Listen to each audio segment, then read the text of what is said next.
గురూజీ 72 గంటల్లోనే ఫోన్ లోని అద్భుతమైన జ్యోతిష్య పరిష్కారం చూపిస్తారు. నమ్మండి, నమ్మకపోండి, ఇది నిజం. శ్మశాన కాళి రుద్ర చౌడీదేవి ఆరాధకులు నంబర్ 1 వశీకరణ స్పెషలిస్ట్.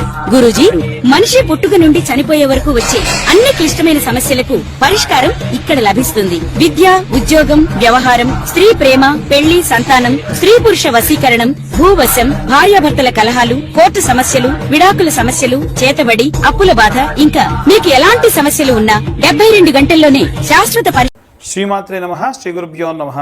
తదుపరి సింహరాశి. సింహరాశి వారికి సంబంధించి ఈ యొక్క కాలసర్ప దోషానికి కేతువు మరియు కుజుడు ఈ సింహలగ్నంలోనే ఉన్నాడు కాబట్టి కాస్త సింహరాశి వారికి ఆరోగ్య సమస్యలు రావడము, మానసికమైనటువంటి ఆందోళన, నిద్రలేమితనము, ఇట్లాంటి ఇబ్బందులు విపరీతంగా జరిగే అవకాశం ఉంది. అందున వీరికి 12వ స్థానంలో బుధగ్రహం యొక్క సంచారం ఉండడం వలన వ్యాపారానికి సంబంధించిన సీక్రెట్స్ని ఎవరికి చెప్పకూడదో వాళ్ళకి చెప్పడం, ఖర్చు పెట్టడం, దైవికమైనటువంటి ఏవైనా కార్యక్రమాలు, దేవాలయ సందర్శనాలు జరిగేటువంటి అవకాశం ఉంటుంది. ఏకాదశ స్థానంలో గురుగ్రహ సంచారం ఉండడం వలన సొసైటీలో మీకు ఉన్నటువంటి పేరు ప్రతిష్టలకు సంబంధించి ఎవరైనా ఒక గుర్తింపు ఉన్నటువంటి వ్యక్తి ద్వారా మీ గురించి మాట్లాడడం, అంటే లైమ్ లైట్లోకి రావడం, కానీ అక్కడ కూడా మీరు ఏదో ఒక రకమైనటువంటి కాస్త లోనెస్కి గురవ్వడం లాంటివి జరిగే అవకాశం ఉంది. అలాగే ఈ యొక్క నవమ స్థానానికి వచ్చేసరికి నవమ స్థానంలో ఉన్నటువంటి, దశమ స్థానంలో ఉన్నటువంటి ఈ యొక్క కెరీర్కి సంబంధించినవన్నీ కూడా శుక్రుడు సంచారం చేయడం వలన దశమ స్థానంలో మీకు కెరీర్కి సంబంధించి, ఇమేజ్కి సంబంధించి మీరు ఎంత ట్రాన్స్పరెన్సీ, ఎంత ప్యూరిటీ, ఎంత హైజినిటీ మెయింటైన్ చేస్తే మీరు అంత బాగా ఎక్స్పోజ్ అవుతారు మీ కెరీర్కి సంబంధించి. అలాగే సప్తమ స్థానానికి వచ్చేసరికి శని పాపగ్రహ సంచారం ఉచ్చస్థితిలో ఉన్నాడు కాబట్టి శని ఉచ్చస్థితిలో ఉన్న సమయంలో ఈ యొక్క పాపగ్రహ సంచారం అయినప్పటికీ మీ భార్యాభర్తల మధ్యలో మ్యారిటికల్ లైఫ్, మ్యారేజ్ కుదరడము, మ్యారేజ్కి సంబంధించినటువంటి పనులు మంచి పాజిటివ్ రెస్పాన్స్ రావడము, మధ్యలో మీరు కాస్త లో అవ్వడము, మీకు మీ భార్యకి మధ్యలో ఏవైనా చిన్న చిన్న గొడవలు లాంటివి రావడము, ఇవన్నీ కూడా సర్వసాధారణంగా వస్తూ ఉంటాయి. కంగారు పడాల్సినటువంటి అవసరం ఏమీ లేదు. వీలైనంత వరకు కూడా చాలా చాలా జాగ్రత్తగా మీరు అనుకునేటువంటి పనులన్నీ కూడా చేసుకుంటూ వెళ్తే చాలా చాలా మంచిది. అలాగే ఈ యొక్క 6వ స్థానానికి వచ్చేసరికి రాహువు యొక్క సంచారం ఉంది. 6 అనేటువంటి స్థానమే డేంజర్. అది హెల్త్కి సంబంధించి, మీరు చేసేటువంటి సేవా దృక్పథానికి సంబంధించి, అంటే ఎవరికైనా డబ్బులు ఇవ్వాలనుకోవడం, ఇవ్వలేకపోవడం, సేవ చేయాలనుకోవడం, చేయలేకపోవడం, మాటల వరకే దాన్ని పరిమితం చేయడం లాంటి ఇబ్బందులు జరిగే అవకాశం ఉంటుంది. కాబట్టి వీలైనంత వరకు కూడా జాగ్రత్తగా ఉండాలి. అలాగే ఇవన్నీ కూడా గోచారరీత్యా చెప్పేటువంటి విషయంలో మాత్రమే. పూర్తిగా మీ జాతకం విశ్లేషణగా పూర్తిగా కావాలంటే 60 నుండి 70 పేజీల్లో జాతకం మీ దాకా అందించడం జరుగుతుంది.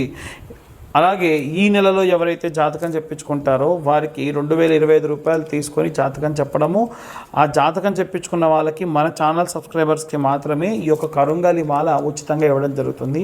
ఆసక్తి కలవారు కింద ఉన్న నెంబర్కి మెసేజ్ చేయండి, వీలైనంత వరకు కాల్ కంటే కూడా. ఇక అందరూ కూడా ఎలాంటి రెమెడీస్ తీసుకోవాలి, ఎలాంటి మంత్రపఠనం చేయాలనే విషయాన్ని ఇప్పుడు మనం తెలుసుకుందాం. జూలై నెలలో మనకి రాహువు కేతువుకు మధ్యలో మిగిలిన గ్రహాలన్నీ చిక్కుకొని ఉన్నాయి. ఎప్పుడైనా సరే రాహువుకు కేతువుకు మధ్యలో మిగిలిన గ్రహాలన్నీ చిక్కుకొని ఉంటే అది కాలసర్ప దోషం కిందికి పరిగణలోకి తీసుకుంటారు. అయితే ఈ రాహుకేతువులకు మధ్యలో గనక ఈ యొక్క గ్రహాలన్నీ చిక్కుకొని ఉంటే మరి అందులో ఏ గ్రహాలు అనుకూలంగా ఉన్నాయి, ఏ గ్రహాలు అనుకూలంగా లేవు, దానివల్ల ఎలాంటి పరిస్థితులు ఉంటాయి, ఇవన్నీ కూడా మనకు ఈ యొక్క కాలసర్ప దోషం ఉన్నటువంటి కాలంలో తెలుస్తుంది. కాలసర్ప దోషం ఉంటే ఏమవుతుందనంటే పనులు సజావుగా సాగవు, ఏవైనా సరే అనుకున్న పనులు అనుకున్నట్టుగా జరగవు, దగ్గర దాకా వచ్చి వెళ్ళిపోవడము, అలాగే ఆరోగ్య సమస్యలు రావడము, ఇలాంటివి వస్తూ ఉంటాయి. అంటే అంత శ్రేయస్కరమైన కాలం కాదు. అయితే ఇప్పుడు ఈ గ్రహాలు ఎక్కడెక్కడ ఉన్నాయి, దాన్ని బట్టి ఎలాంటి పరిస్థితులు ఉంటాయి అనే విషయానికి వస్తే మనకు ఉన్నటువంటి గ్రహాలన్నీ కూడా చూసుకుంటే రాహు తర్వాతకి శని, ఆ తర్వాతకి శుక్రుడు 3వ స్థానంలో రాహువు నుంచి, 4థ స్థానంలో గురువు, అలాగే 5వ స్థానంలో బుధుడు, అలాగే 6వ స్థానంలో కుజుడు మరియు కేతు గ్రహాలు చిక్కుకొని ఉన్నాయి. ఇలా ఉన్న సమయంలో ఎవరన్నా ఇనుముకు సంబంధించి పనులు చేసే వాళ్ళకి అనుకూలంగా ఉంటుంది. శుక్రుడికి సంబంధించి అంటే ఎవరైనా సరే ఒక కాస్మెటిక్స్ కానీ బ్యూటీకి సంబంధించి కానీ, అలంకారానికి సంబంధించి కానీ సినిమా వాళ్ళకు అనుకూలంగా ఉంటుంది, అలాగే రాజకీయ నాయకులకు అనుకూలంగా ఉంటుంది. కానీ ఎవరైతే ఉద్యోగస్తులు ఉన్నారో ఉద్యోగస్తులు ఎవ్వరికీ కూడా బాగాలేదు. రెసిషన్తో కూడినటువంటి కాలం అని చెప్పొచ్చు. బిజినెస్ పరంగా కూడా వ్యాపారస్తులు కూడా చాలా నష్టపోయేటువంటి కాలము. అలాగే కుజుడు మరియు కేతువు ఎప్పుడైతే కలిసి ఉందో ఆ సమయం కూడా అంత శ్రేయస్కరం కాదు. కాబట్టి ఏం చేయాలి అని అంటే, అందరం ఈ రాశివారు ఆ రాశివారని కాదు, ఇంట్లో ఉన్న చిన్నపిల్లలు పెద్ద పిల్లలని కాదండి, అందరూ కూడా చేయవలసినటువంటి పని ఏమిటి అని అంటే, సుబ్రహ్మణ్యేశ్వర స్వామి ఆరాధన చేయడం మంచిది. సుబ్రహ్మణ్య ఆరాధన విశేష శక్తినిస్తుంది. కాస్త డబ్బున్న వాళ్ళు ఏం చేయండి అంటే, ఏ స్కందగిరి టెంపుల్కో అక్కడ అభిషేకం చేయించడము, పళని కానీ కుక్కి కానీ, అలాగే ఈ యొక్క సుబ్రహ్మణ్యేశ్వర స్వామి క్షేత్రాలు ఎక్కడెక్కడ ఉంటే అక్కడక్కడికి వెళ్ళి దర్శించుకొని రావడం మంచిది. మనం అంత దాకా వెళ్ళి చేయలేమండి, కాస్తలో కాస్త మన ఇంటి దగ్గరే మనం ఏవైనా చేయగలమా అంటే, మనము ప్రతి మంగళవారము ఈ నెలలో ఉన్నటువంటి అన్ని మంగళవారాలు కూడా జూలై నెలలో జంట నాగులు ఉంటాయి కదా, జంట నాగులకు ఇప్పుడు నేను చెప్పిన విధంగా మీరు పూజ చేసుకోండి. ఒకటి, ఒక 2 లీటర్ల వాటర్ బాటిల్ తీసుకోండి. ఎంగిలి చేయకుండా ఆ నీళ్లు మొదటి వారం దేవుడికి వాడండి. 2వ వారం నుంచి బాటిల్ దేవుడి పూజకే పక్కకు పెట్టుకోండి. అయితే ఈ తీసుకెళ్ళినటువంటి పదార్థాలు ఏమేమి తీసుకెళ్ళాలంటే, వాటర్ బాటిల్ ఒకటి, అలాగే పాల ప్యాకెట్, అది కూడా ఆవు పాల ప్యాకెట్ ఒక 10 రూపాయలతో 20 రూపాయలతో తీసుకొని వెళ్ళండి.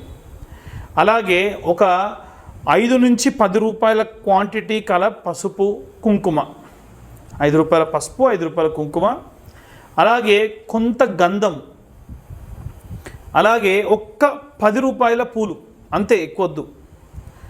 ఒక కొత్త మట్టి చిప్పలు ఒక 2, 3 ఒత్తులు, 10 రూపాయల నెయ్యి ప్యాకెట్, ఇంతే కావాల్సినటువంటి పదార్థాలు. ఇంతే. ఏదైనా పండు తీసుకెళ్తే ఒక 2 అట్టిపళ్ళు, అంతే. మొట్టమొదలు జంట నాగుల దగ్గరికి వెళ్ళి మనసులో ఈ పూజ చేసినంతసేపు కూడా ఓం నమో స్కందాయ నమః అన్న మంత్రం చెబుతూ ఆ నీళ్లను పోసి శుభ్రంగా తుడిచేసి ఆ శిలను సగం వరకు వాడుకొని, నీళ్లు మొత్తంగా పోయకూడదు. పాల ప్యాకెట్తోని పాలు పోయండి, ఆవు పాలు. తర్వాతకు మళ్ళీ నీళ్లు పోయండి. తర్వాతకి ఇంత చిన్న ఆకు కానీ పేపర్ ప్లేట్ కానీ తీసుకుని దాంట్లో పసుపు మరియు గంధము, పసుపు తక్కువ గంధం ఎక్కువ కలుపుకొని ఆ శిల మొత్తానికి కూడా చందన లేపనం రాయండి. మనకు సుబ్రహ్మణ్య బాలము అని, సుబ్రహ్మణ్య గద్యము అని, సుబ్రహ్మణ్య కరావలంబ స్తోత్రము అని ఇలాంటివి ఉంటాయి.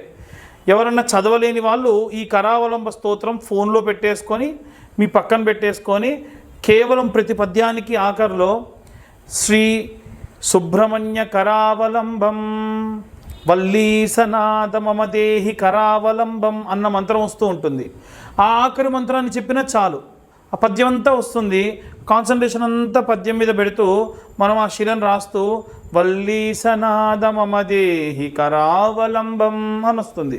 అలా వచ్చినప్పుడు ఓం నమో స్కందాయ నమః అని మనసులో అనుకుంటూ శిలకు రాయండి. ఆ గంధం పసుపు కొద్దిగా గంధం ఎక్కువగా రాయండి. ఆ తర్వాతకి జంట నాగులు ఇలా ఉంటాయి కదా, ఇలా ఉంటాయి. మనకి ఉన్నటువంటి జంట నాగులలో ఒక సర్పానికి కింది నుంచి, పడగ కింది నుంచి ఒక బొట్టు కుంకుమ తీసుకోవాలి, బొట్టు పెట్టాలి, మళ్ళీ కుంకుమ తీసుకోవాలి, బొట్టు పెట్టాలి, మళ్ళీ కుంకుమ తీసుకోవాలి, బొట్టు పెట్టాలి. అలా 11 బొట్లు ఒక సర్పానికి పెట్టండి. ఇంకొక సర్పానికి కింది నుంచి పైకి 10 బొట్లు కుంకుమ తీసుకొని బొట్టు పెట్టాలి. అలా స్వామివారి శరీరం పైన లేపనం చేసిన గంధాన్ని తీసుకొని చేతికి పెట్టుకొని, మీ పిల్లలు కూడా వచ్చారు మీతో పాటు, మీ ఆయన వచ్చారు, మీ ఆయనకు పెట్టండి, మీరు పెట్టుకోండి, మీరు ఇక్కడ రాసుకోండి, మీ పుస్తల తాడుకు పెట్టుకోండి, ఇంకొంచెం తీసుకెళ్తాను ఇంటికి తీసుకెళ్ళండి, ఇంట్లో ఉన్నటువంటి పసుపులోనో గంధంలోనో కలుపుకోండి, నిత్యం వాడుకోండి, చాలా మంచిది. ఇప్పుడు మీరు రాసిన తర్వాతకి ప్లేట్లో ఇంకొంచెం మిగిలింది ఇంటికి తీసుకెళ్ళండి, రోజు మీరు వాడుకోండి. అయితే పొడిగా ఉన్నటువంటి పదార్థం ఏది కూడా తిరిగి ఇంటికి తీసుకెళ్ళకూడదు. స్వామివారిపై రాసినటువంటి ఆ గంధ లేపనాన్ని మాత్రమే మీరు ఇంటికి తీసుకెళ్ళాలి. ఇదంతా అయిన తర్వాత, చాలామంది మొదలే దీపం వెలిగించమంటారు, అలా చేయకండి. అయిన తర్వాతకి దీపం వెలిగించాలి. 2 మట్టి ప్రమిదలు, ప్రతిసారి కొత్త మట్టి ప్రమిదలు, 2 మట్టి ప్రమిదలు, దాంట్లో ఒక 3 ఒత్తులు, 3 ఒత్తులు కలిపి ఒక ఒత్తి కింద చేంజ్ చేసి ఆవు నెయ్యి వేసి దీపం వెలిగించండి. ఆ తర్వాతకి 21 ప్రదక్షిణాలు చేయండి. ఇప్పుడు మొదటి వారం నుండి ప్రారంభించి 21 ప్రదక్షిణాలు ప్రతి వారం చేశారనుకోండి, 5 వారాలు ఉంటాయి. 5 వారాలు చేయాలి ఖచ్చితంగా. 5వ వారానికి వచ్చేసరికి మీరు ఎన్ని ప్రదక్షిణాలు చేసినట్టు అవుద్ది? 105 × 5 అంటే 21 × 5 అంటే 105 ప్రదక్షిణాలు చేసినట్టు అవుద్ది. ఆఖరి వారం 3 ప్రదక్షిణాలు ఎక్కువ చేయండి, 3 సార్లు బొట్టు ఎక్కువ పెట్టండి. దీనివలన మీరు పూర్తిగా 108 సార్లు ఈ యొక్క సుబ్రహ్మణ్యేశ్వర స్వామికి అంటే జంట నాగులకు ప్రదక్షిణ చేసిన దానితో సమానం. కాబట్టి విశేషంగా ఏదైనా సరే ఈ కాలసర్ప దోషానికి సంబంధించి నెల మొత్తానికి కూడా కాలసర్ప దోషం ఉంది కాబట్టి ఈ రకమైనటువంటి ఇబ్బందులు కలిగే అవకాశం ఉంటుంది. చాలా చాలా జాగ్రత్తగా ఈ యొక్క ప్రదక్షిణాలు చేసుకోండి. ఇలా చేయడం వల్ల విశేషంగా మీరు సత్ఫలితాలు పొందవచ్చు. ఇదంతా కూడా మేము గోచార రీత్యా చెప్పేటువంటి విషయములు మాత్రమే. చాలామందికి చాలా రకాల అనుమానాలు ఉంటాయి. అయితే మన ఛానల్ చూసే వాళ్ళు నేను బాగా వెరిఫై చేసిన తర్వాతకి తెలుసుకుంది ఏంటంటే, మారుమూల గ్రామాల వాళ్ళు, ఉదాహరణకు చెప్పాలనంటే ఒరిస్సా బార్డర్ వరకు, విజయనగరము, శ్రీకాకుళము, కర్నూలు, అలాగే కడప జిల్లాల్లో ఉన్నటువంటి వాళ్ళు, నల్లగొండ జిల్లాలో ఉన్నటువంటి వాళ్ళు, కృష్ణా జిల్లాలో ఉన్నటువంటి వాళ్ళు, తెలంగాణలో కూడా నిజామాబాద్, బైన్సా దాకా కూడా చాలామంది ఈ యొక్క వీడియోలు చూస్తూ ఉన్నారు. అందరూ ఏంటంటే జాతకం చెప్పించుకోవాలన్నటువంటిది ఇది ఉంటుంది, కానీ డబ్బులు వెచ్చించడానికి ఇబ్బందులు పడుతూ ఉన్నారు. వారి కోసం ప్రత్యేకంగా ఈ నెలలో ఇవంతా కూడా గోచార రీత్యా చెప్తున్నాం. పూర్తిగా జాతకం తెలుసుకోవాలనంటే మీ పేరు, మీ date of birth, time, place కింద ఉన్న నెంబర్కి ఒక్కసారి మీరు వాట్సాప్ చేయండి. ఈ జాతకం అంతా కూడా 65 నుండి 70 పేజీల్లో మీకు అందించడం జరుగుతుంది.